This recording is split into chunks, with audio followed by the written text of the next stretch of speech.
salaamaaleykum mbokki Wolof Ndiaye TV nu dellu si ci jéem a tontu suñu ñetteel bi laaj bi mu laajoon ngaaxi tukkël kenn du ko perngal mboccor wala ngaaxi tukkël deesu ko perngal mboccor loolu lañ laajte woon nu laajal lan mooy ngaax ci suñu déggin ay saaku la saaku yu mag waaye weesu na mag sax waaye dañ koy ñambaas te kaw am nañu te yokk pour mu gën a mën a jël bu ko defee bagage yu bari dinañ ci mën a dugg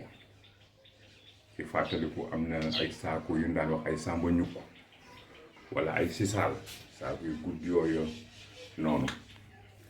am na benn saaku bu génn sax bu ñuy def di ko jaayee ngooñ wala nu ciy def gerte moom it ay saaku yu gudd la mën nañ koo méngalee yooyu waaye dañ koy ñambaas ca kaw am nañ te yokkaat ñu leen di tuddee ay ngaax tukkël mooy gileem gu mag sëkk moom lañ naa tukkël xam naa bu doon nasaraan dañ naa dromadaire.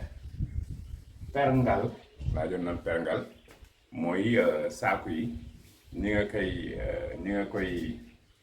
tegalee superposé ak ni nga koy takke ak jumtuwaay yooyu nga yoon xam da ngay dugal benn bant ci biir mu nekk benn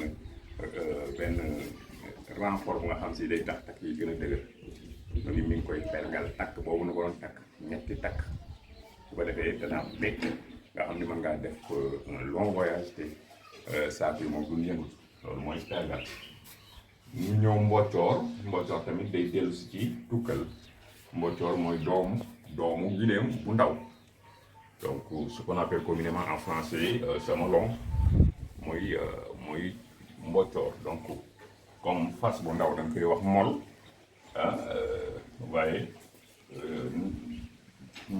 gileem bu ndaw tamit ñu koy wax mboccor bu ndaw donc faram-fàcce bi mooy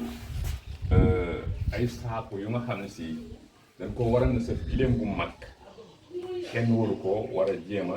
takkal wala nga koy takkal gileem gu ndaw ci faram-fàcce voilà lu mu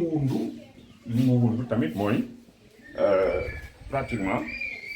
yan bu nga xam ne si yanu bu mag la wax dëgg yàlla kenn waru koo jéem a yan gone guy soog di jéem a dugg àdduna loolu lay tekki xam naa ñu ñëw joxe ci benn exemple ci misaal ci politiciens yi boo gisee politicien bu mag a ku toll ni maître Abdoulaye Wade je le cite pour ne pas saboter mais je le cite pour lui faire faveur bu ñu demee nag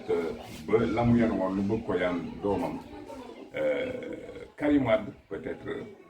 mën na am ay rëq-rëq wala ay faay ci misaal ak yeneen yu nga xam si mën nañ ko jox yu nga xam si daal wax dëgg naax yàlla yanu mag la nga bëgg ko yan ku nga xam si dooleem àggu ca dinañ ko wax loolu boo dee comparé ñaari nit tamit wax ca loolu ni ngaaxu tukkël kenn du ko perngal mboccor mooy da ngay wan ni que kii li ngeen ko bëgg a yan wax dëgg yàlla àttanu ko xam ñàkkul am loo leen ci mën a dollu ci commentaire yi muy YouTube muy Facebook muy WhatsApp muy TikTok boo leen ci mënee dolli mais bu leen neexee tamit ngeen tontu ma message vocal ci sama WhatsApp 77 547 07 89 ñoo ngi dellu di leen jaajëfal asalaamaaleykum.